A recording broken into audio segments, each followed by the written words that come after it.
Welcome back students. मैं BS Rana स्वागत करता हूं आपका विक्ट्री क्लासेस के ऑनलाइन लर्निंग प्लेटफॉर्म पे। हम अपना एक चैप्टर पढ़ रहे थे, उसके कुछ पार्ट्स आपने देखे होंगे।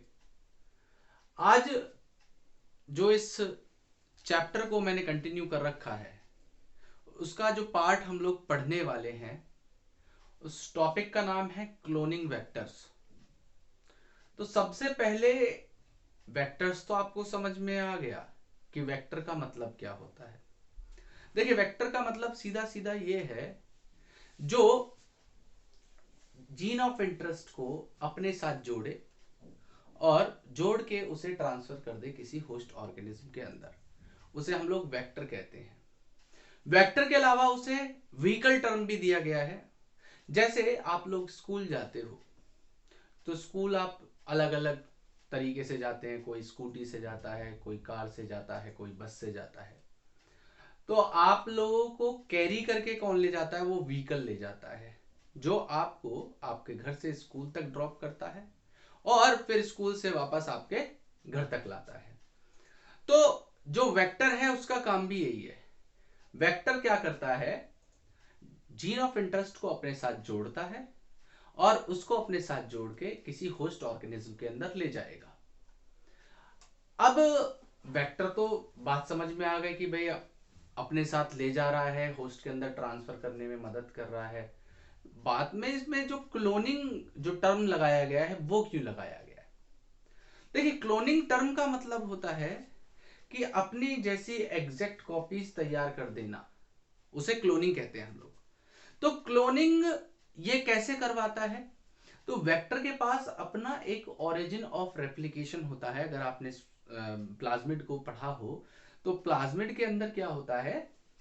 अपना एक जो ओरिजिन ऑफ रेप्लिकेशन वो पॉइंट है जहां से रेप्लिकेशन का प्रोसेस स्टार्ट होता है। बिना ओरिजिन ऑफ रेप्लिकेशन के कभी भी कोई डीएनए अपने जैसा आइडेंटिकल डीएनए या अपना रेप्लिका तैयार नहीं कर सकता। तो अगर आपने ध्यान से देखिएगा, इधर डायग्राम से मैं आपको समझा रहा हूं। मैंने क्या बताया यहां पे? तो मैं ले रहा हूं जीन ऑफ इंटरेस्ट को, जीन ऑफ इंटरेस्ट को, और दूसरी तरफ मैंने लिया वेक्टर को। तो वेक्टर के तौर पे ज्यादातर जो यूज किया जाता है वो extra chromosomal circular DNA. Bacteria के अंदर क्या होता है? मेन क्रोमोसोम के अलावा, मेन क्रोमोसोम के अलावा बहुत सारे सर्कुलर क्रोमोसोम्स होते हैं, डबल स्ट्रैंडेड, और ये ऑटोनॉमसली रेप्लिकेटिंग है। मतलब ये खुद इंडिपेंडेंटली रेप्लिकेट कर सकते हैं और इनका जो मेन क्रोमोसोम है उससे कोई लेना देना नहीं है। बैक्टीरिया के अंदर जो मेन क्रोमोसोम है उससे इनका कोई लेना देना नहीं है। ये बैक्टीरिया बनाया है मैंने। और ये सारे के सारे क्या है? ये सब प्लाज्मिड है। अब यहां पे क्या है? ये एक डीएनए सेगमेंट था जिसमें आपकी जीन ऑफ इंटरेस्ट थी। आपने रेस्ट्रिक्शन एंजाइम से इसे कट किया, इसको भी रेस्ट्रिक्शन एंजाइम से कट किया, और आपने इस जीन ऑफ इंटरेस्ट को उठाया और यहां पे इस साइट पे, जिसमें से इस साइट को कट करके मैंने बाहर निकाल दिया इस डीएनए को, उसी एग्जैक्ट साइट पे आपने इसको लगा दिया। तो आपका जो मॉलिक्यूल बन के आया उसे हम लोग क्या कहते हैं? उसे हम लोग कहते हैं rDNA. That is known as rDNA. ये मैं आपको पिछली वीडियो में बता चुका हूं। तो अब ये जो आरडीएनए बना है, ये अब क्या होता है? इसको ट्रांसफर करते हैं हम लोग किसी एक होस्ट सेल में, मतलब किसी एक बैक्टीरियल सेल के अंदर। तो बैक्टीरियल सेल में ये ट्रांसफर हो गया, ये बैक्टीरियल सेल के अंदर ट्रांसफर हो चुका है।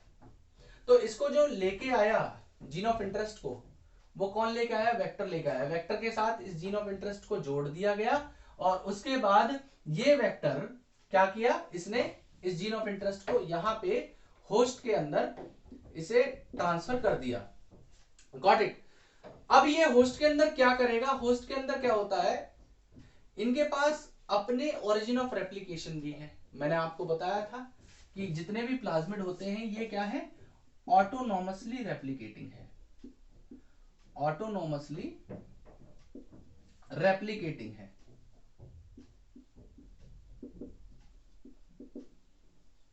मतलब इनके पास अपना खुद का ओरिजिन ऑफ रेप्लिकेशन होगा और ये अपनी कॉपीज क्रिएट कर सकते हैं, अपने जैसी आइडेंटिकल कॉपी क्रिएट कर सकते हैं। तो एक बात बताइए, जब ये इतना पार्ट रेप्लिकेट होगा तो ये इतने हिस्से को तो मना नहीं करेगा कि भाई नहीं मैं तुम्हें रेप्लिकेट नहीं करूंगा। और दूसरी बात एक और, अब तो ये जो बाहर वाला डीएनए था जो मैंने जीन ऑफ इंटरेस्ट लिया था, वो अब इस वेक्टर का या इस प्लाज्मिड का एक हिस्सा बन चुका है, उसके साथ जुड़ा हुआ है। तो जब ये इतना रेप्लिकेट होता है तो साथ में इसको भी रेप्लिकेट कर लेगा और अपने जैसी एक और प्लाज्मिड को तैयार करेगा जिसके पास जीन ऑफ इंटरेस्ट होगी। तो यहां पे आपने जीन ऑफ इंटरेस्ट की देखिए कॉपीज क्रिएट करवा दी। आपने शुरुआत में बनाया था एक मॉलिक्यूल और अब हो चुके हैं 2 मॉलिक्यूल। तो ये जो प्रोसेस है इसे क्या कहा जाता है, क्लोनिंग कहा जाता है। तो क्लोनिंग दो तरीके से की जा सकती है, क्लोनिंग दो तरीके से की जा सकती है। एक तो नेचुरल वे में, नेचुरल वे में इस तरीके से क्लोनिंग होती है, और एक होता है आर्टिफिशियल। आर्टिफिशियल जो तरीका है वो होता है पॉलीमरेज चेन रिएक्शन, जिसके लिए आपको एक अलग वीडियो देखनी पड़ेगी। पॉलीमरेज चेन रिएक्शन मैंने आपको बताया हुआ है, वहां पे डीएनए की और आइडेंटिकल कॉपीज तैयार की जाती हैं। तो वो भी एक क्लोनिंग का ही मेथड है, लेकिन वो आर्टिफिशियल मेथड है। ये जो मेथड मैंने आपको बताया ये एक नेचुरल मेथड है। क्लियर हो रही है मेरी बात? तो यहां पे जो नेचुरल तरीका है, अब देखिए ये क्या करेगा, अब बैक्टीरिया है डिवाइड भी करेगा। तो यहां पे इस तरीके से ये डिवाइड कर गया। फॉर एग्जांपल ये मैंने 2 बैक्टीरिया इसी बैक्टीरिया से बना दिए। अब ये जो जीन ऑफ इंटरेस्ट इसके साथ जुड़ी हुई थी, इसके पास भी अपना ओरिजिन ऑफ रेप्लिकेशन है, ये अपनी कॉपीज क्रिएट कर देगा यहां पे। ऐसे ही सिमिलरली ये इसमें आ गया, इक्वल डिस्ट्रीब्यूशन होता है क्रोमोसोम्स का। तो यहां पे जितना भी कंटेंट होता है जब भी डिवीजन होगा तो बराबर बराबर डिवीजन होता है। तो यहां पे भी इसका ओरिजिन है तो ये अपनी एक क्रिएट कर देगा कॉपी को। तो यहां पे जब शुरुआत हुई थी तो कितने आरडीएनए मॉलिक्यूल थे भाई, एक आरडीएनए मॉलिक्यूल आपने बनाया। अब आपने देख रहे हैं कितने आरडीएनए मॉलिक्यूल तैयार हो चुके हैं, 4 आरडीएनए मॉलिक्यूल यहां पे तैयार हो गए। ये आरडीएनए मॉलिक्यूल कितनी देर में तैयार हुए, मात्र एक बैक्टीरिया को डिवीजन करने में मात्र 20 मिनट लगते हैं। तो 20 मिनट्स में एक आरडीएनए मॉलिक्यूल क्या होगा, 2 आरडीएनए मॉलिक्यूल में डिवाइड हो जाएगा, क्योंकि डिवीजन से पहले वो क्या करता है, अपने जो भी जेनेटिक मटेरियल है उसको डिवाइड कर लेता है। तो यहां पे 4 आरडीएनए मॉलिक्यूल मात्र 40 मिनट्स में एक बैक्टीरिया क्रिएट कर लेगा। तो ऐसे ही इसके जो नंबर्स हैं वो इंक्रीज होते चले जाएंगे साइमल्टेनियसली। तो इसीलिए हम इन्हें क्या कहते हैं, क्लोनिंग वेक्टर कहते हैं। That's why we call them cloning vector. इन्हें क्लोनिंग वेक्टर्स कहा जाएगा। क्यों? क्योंकि ये वेक्टर तो है ही है, जीन ऑफ इंटरेस्ट को कैरी करके ले जा रहे हैं। यहां पे आर रेस्ट्रिक्शन एंजाइम से कट किया, लाइगेज से इसे जोड़ दिया, और जो मॉलिक्यूल बना उसे रिकॉम्बिनेंट डीएनए कहा, और उस रिकॉम्बिनेंट डीएनए को होस्ट के अंदर ट्रांसफर कर दिया। तो ट्रांसफर कौन कर रहा है, ये जो प्लाज्मिड था ये एक्ट कर रहा था एज अ वेक्टर। तो वेक्टर के साथ साथ ये क्या करवा रहा है, क्लोनिंग भी करवा रहा है। क्यों? क्योंकि इसके पास है अपना ओरिजिन ऑफ रेप्लिकेशन, और ओरिजिन ऑफ रेप्लिकेशन होने की वजह से ये क्या कर सकता है, ये रेप्लिका तैयार कर सकता है, अपनी खुद की एक कॉपी तैयार कर सकता है, अपना क्लोन तैयार कर सकता है। और जब बैक्टीरिया डिवाइड होगा तो ये दोनों एक एक में आ जाएंगे, ये दोनों फिर डिवाइड कर लेंगे, फिर और बैक्टीरिया इस तरीके से बनेंगे इससे, और और बैक्टीरिया यहाँ पे बनेंगे इस तरीके से, और ये इसके अंदर चला गया, ये इसके अंदर चला गया, ये इसके अंदर चला गया, ये इसके अंदर चला गया। यहाँ पे ये ऑरिजिन ऑफ रेप्लिकेशन से ये दूसरा तैयार हो गया, ये ऑरिजिन ऑफ रेप्लिकेशन से ये एक और तैयार कर दिया, यहाँ पे इसने एक और तैयार कर दिया, इसी तरीके से इस वाले ने भी एक तैयार कर दिया, और फिर और बैक्टीरिया डिवाइड करेगा, ऐसे ही बढ़ते चले जाएंगे। और आपके जो ये जीन ऑफ इंटरेस्ट है इसकी मल्टीपल कॉपीज तैयार होती चली जाएंगी। That's why we are calling it cloning vector, because it is helping in creating the clones और copies of our DNA molecule और आवर जीन ऑफ इंटरेस्ट। तो ये प्रोसेस होता है, that's why we called them cloning vectors. अब cloning vectors के तौर पे यूज किसको किया जाएगा? तो देखिए, क्लोनिंग वेक्टर के तौर पे यूज किया जाता है सबसे ज्यादा प्लाज्मिड को। उसके अलावा हम बैक्टीरियोफेजेस को भी यूज कर सकते हैं, हम बैक्टीरियोफेजेस को भी यूज कर सकते हैं। उसके अलावा हम यूज कर सकते हैं, कुछ आर्टिफिशियल भी तैयार किए गए हैं। आर्टिफिशियल कौन कौन से हैं? जैसे plasmids and yeast artificial chromosome and bacterial artificial chromosomes. ये तीनों के तीनों आर्टिफिशियल हैं एंड ये दोनों नेचुरल है। अब बात कर लेते हैं कि जो हमारे क्लोनिंग वेक्टर्स हैं उनमें जैसे प्लाज्मिड हो गया या बैक्टीरियोफेजेस हो गए, इनके अलावा भी एक स्पेशल होते हैं जिन्हें हम लोग ईस्ट एपिसोमल प्लाज्मिड कहते हैं, YEP। ईस्ट एपिसोमल प्लाज्मिड को शटल वेक्टर के नाम से जाना जाता है। ये जो शटल वेक्टर होते हैं ये किस लिए यूज किए जाते हैं, ध्यान से सुनिए। देखिए, जो प्रोकैरियोटिक प्लाज्मिड्स हैं तो वो अपना खुद का ओरिजिन ऑफ रेप्लिकेशन लेके चल रहे हैं। तो अगर उन प्लाज्मिड को आप यूकैरियोटिक सेल के अंदर रेप्लिकेट करवाना चाहते हैं तो वो वहां पे काम नहीं करेगा, क्योंकि उनके पास ओरिजिन ऑफ रेप्लिकेशन स्पेसिफाइड है। या ऐसे ही आप अगर किसी यूकैरियोटिक सेल के प्लाज्मिड को निकाल के प्रोकैरियोट के अंदर उसको रेप्लिकेट करवाना चाहें तो वो वहां पे रेप्लिकेट नहीं करेगा। तो इस चीज का सॉल्यूशन ये है कि एक प्लाज्मिड बनाया गया जिसके पास दो ओरिजिन ऑफ रेप्लिकेशन रखे गए कि वो साइमल्टेनियसली प्रोकैरियोटिक सेल के अंदर और यूकैरियोटिक सेल दोनों के अंदर क्या कर सकता है, रेप्लिकेट कर सकता है। मतलब वो प्रोकैरियोट में भी काम करेगा और यूकैरियोट में भी काम करेगा। मतलब प्लाज्मिड एक आप उसको दोनों सेल्स के लिए यूज कर सकते हो, प्रोकैरियोटिक सेल के लिए भी यूकैरियोटिक सेल के लिए भी। तो उसने हम लोग शटल वेक्टर कहते हैं, ईस्ट एपिसोमल प्लाज्मिड। लेकिन अभी पहले प्लाज्मिड के बारे में सुनिए कि प्लाज्मिड क्या होते हैं। तो देखिए, जो प्लाज्मिड है इसको अगर डिफाइन किया जाए तो plasmids are extra chromosomal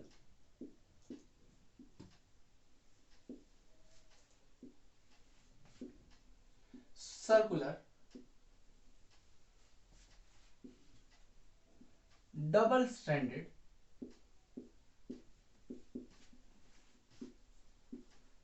autonomously replicating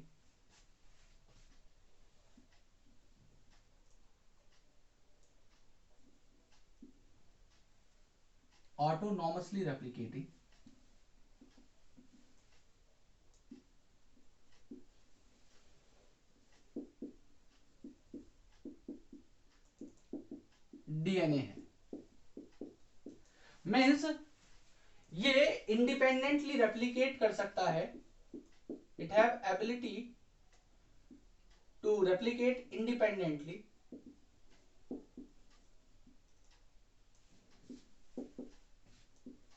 इसे मेन क्रोमोसोम से कोई मतलब नहीं है, ये अपना खुद का ओरिजिन ऑफ रेप्लिकेशन लेके चल रहा है और खुद ही ये रेप्लिकेट कर सकता है। मैंने अभी आपको थोड़ी देर पहले बताया भी था, ये कोई बैक्टीरिया है, इस बैक्टीरिया के अंदर मेन क्रोमोसोम हो गया या क्रोमोसोमल डीएनए हो गया। इस क्रोमोसोमल डीएनए के अलावा एक्स्ट्रा जितने भी, देखिए डेफिनेशन में ही नाम छिपा हुआ है सारा, एक्स्ट्रा क्रोमोसोमल, क्रोमोसोम से सारे के सारे ये एक्स्ट्रा है, सर्कुलर सारे गोल है, double standard autonomously replicating DNA and they can independently replicate। उसके अलावा बेटा किसी भी बैक्टीरिया के अंदर जो प्लाज्मिड है मिनिमम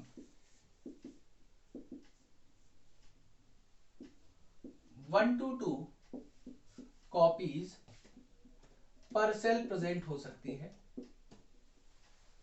और मैक्सिमम इनकी कॉपीज जा सकती हैं 15 से 100 कॉपीज पर सेल। Got it. उसके अलावा इनके जो एग्जाम्पल्स हैं, इनके एग्जाम्पल्स में आता है एक PUC18। PUC18 क्या है, ये देखिए नाम कैसे रखा जाता है इन प्लाज्मिड्स का। Plasmid university of California, P मतलब प्लाज्मिड, यू मतलब यूनिवर्सिटी, सी मतलब California, university of California lab number 18। तो इस तरीके से इनको हम लोग नाम देते हैं। अभी आगे चल के आप एक PBR 322 भी पढ़ेंगे, जब हम लोग फीचर्स पढ़ेंगे किसी क्लोनिंग वेक्टर के, तो वहां पे PBR 322 पढ़ा जाएगा। तो PBR 322 को डिजाइन किया गया है और इसको डिजाइन करने का जो क्रेडिट जाता है वो बॉलिवर एंड रॉड्रिगेज को जाता है। तो plasmid Bolivar and Rodriguez lab number 322। तो इस तरीके से इनको नाम दे दिया गया है। इसी तरीके से दूसरा जो हम यूज करते हैं वेक्टर, वो है बैक्टीरियोफेजेस। बैक्टीरियोफेजेस देखिए, बैक्टीरियोफेज वायरसेस होते हैं, ये वायरसेस होते हैं। ये अपने होस्ट के तौर पे यूज करते हैं किनको, बैक्टीरियाज को। ये बैक्टीरियाज को अटैक करते हैं, उनके अंदर अपने जेनेटिक मटेरियल को इंजेक्ट करते हैं और इनका जो जेनेटिक मटेरियल है वो बैक्टीरियल सेल के अंदर मल्टीप्लाई होता चला जाता है। तो अगर आप बैक्टीरियोफेज के अंदर, मतलब ध्यान से समझिएगा, ये एक बैक्टीरिया है, ध्यान से समझिए, ये एक बैक्टीरिया है, इसको एक फेज ने, बैक्टीरियोफेज ने अटैक किया। बैक्टीरियोफेजेस वायरसेस हैं, तो इनका ये प्रोटीन कोट हो गया, प्रोटीन कोट हो गया और ये हो गया एक बैक्टीरिया। तो ये बैक्टीरियोफेज क्या करते हैं, ये अपने जेनेटिक मटेरियल को इसके अंदर भेज दिया, यहां पे इन्होंने इसे इंजेक्ट किया और ये क्या करता है, अपनी कॉपीज क्रिएट करता है बैक्टीरिया के अंदर। किस तरीके से क्रिएट करता है, ये बैक्टीरियल क्रोमोसोम के साथ अपने एक क्रोमोसोम को जोड़ देता है और साथ में ही इसके पास ये जीन्स रखता है कि ये इसके प्रोटीन कोड को भी बनाए। तो जब ये ट्रांसक्रिप्शन करके ट्रांसलेशन करेंगे तो यहाँ पे प्रोटीन कोड भी तैयार हो जाएगा और ये जो जेनेटिक मटेरियल इन्होंने बनाया था ये पैक हो जाता है इनसाइड द प्रोटीन कोड और ये बैक्टीरियल सेल को लाइज करते हैं और निकल जाते हैं। तो आप अगर इनका जो जेनेटिक मटेरियल था, बैक्टीरियोफेजेस का जो जेनेटिक मटेरियल था, इस जेनेटिक मटेरियल को आप निकाल दीजिए, इसको आपने बाहर निकाल दिया और इसकी जगह पे आपने जीन ऑफ इंटरेस्ट को डाल दिया। ये जीन ऑफ इंटरेस्ट है, तो ये क्या करेगा, ये जीन ऑफ इंटरेस्ट को भी ट्रांसफर करेगा और इसी तरीके से जीन ऑफ इंटरेस्ट की भी कॉपीज क्रिएट होती चली जाएंगी। तो ये बैक्टीरियोफेजेस करते हैं, मतलब ये अटैक करते हैं और मल्टीप्लाई करते हैं within the bacterial cell, within the bacterial cell and इनके एग्जाम्पल्स हैं जैसे lambda bacteriophage, lambda bacteriophage and M13 phase.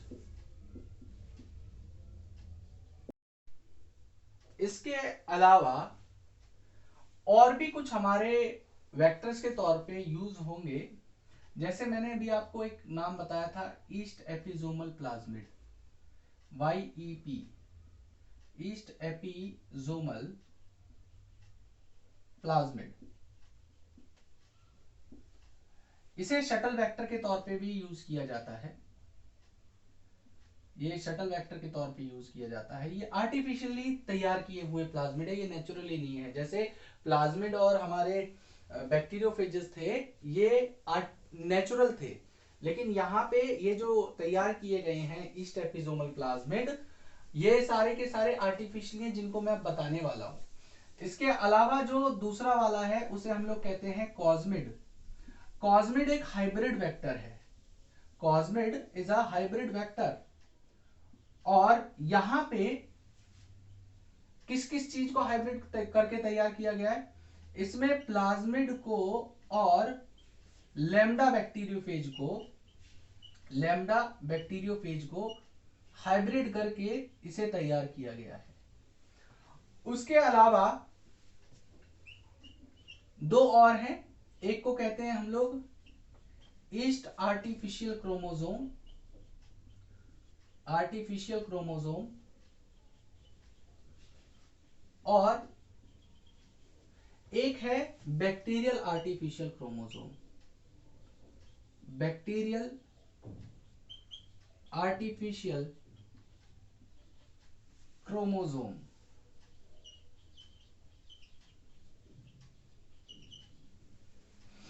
इन दोनों का नाम आपने ह्यूमन जीनोम प्रोजेक्ट के अंदर भी सुना होगा।